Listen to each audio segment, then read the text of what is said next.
মুরগির মাংস রান্নার সেরা পদ্ধতি আজকে আপনাদের সাথে শেয়ার করব।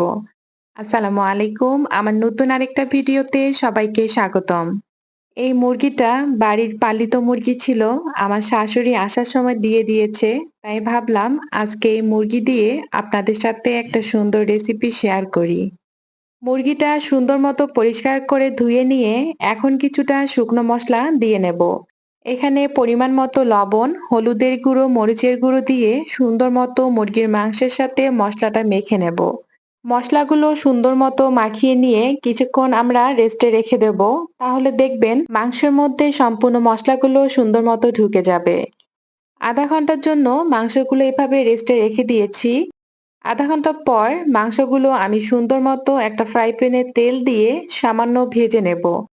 সামান্য ভেজে নিলে দেখবেন মাংসের যে স্বাদটা এবং কালারটা একদম ঠিক থাকে। আপনি যদি সামান্য ভেজে নেন তাহলে দেখবেন মাংস যখন রান্না করবেন অনেক সময় সাদা হয়ে যায়, সে সাদাটা আর থাকবে না। আর মাংসের টেস্টটা অনেকখানি বেড়ে যাবে।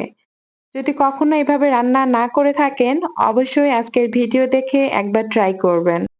এরপর মাংস সুন্দর মতো ভাজা হয়ে গেলে সেই পাত্রেই আমি আলু ভেজে রাখবো। এরপর আরেকটা ফ্রাই প্যানে পরিমাণ মতো পেঁয়াজ বাটা, আমি পেঁয়াজটা আগেই ব্লেন্ডারে বেটে রেখেছি। পেঁয়াজের কাঁচা গন্ধটা চলে গেলে এখানে আমরা পরিমাণ মতো আদা বাটা, রসুন বাটা, জিরা বাটা এবং মরিচের গুঁড়ো, হলুদের গুঁড়ো এবং গরম মশলার গুঁড়ো দিয়ে আমরা সুন্দর মতো মশলাটা কষিয়ে নেব।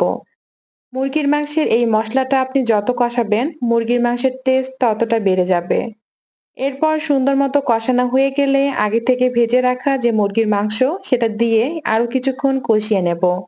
কষানোর এক পর্যায়ে যখন সামান্য তেল উপরে ভেসে উঠবে সে পর্যায়ে আমরা গরম পানি ইউজ করব।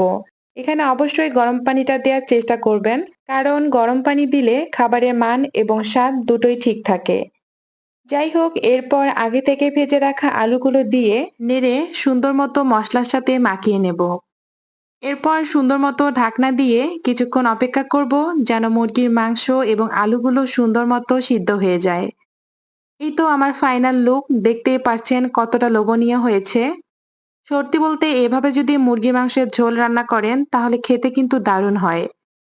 আজকের এই রেসিপিটা একদম ব্যাচেলার বলেন আর যারা কখনো রান্না করতে পারেনি তাদের জন্য একদম পারফেক্ট একটা রেসিপি হবে।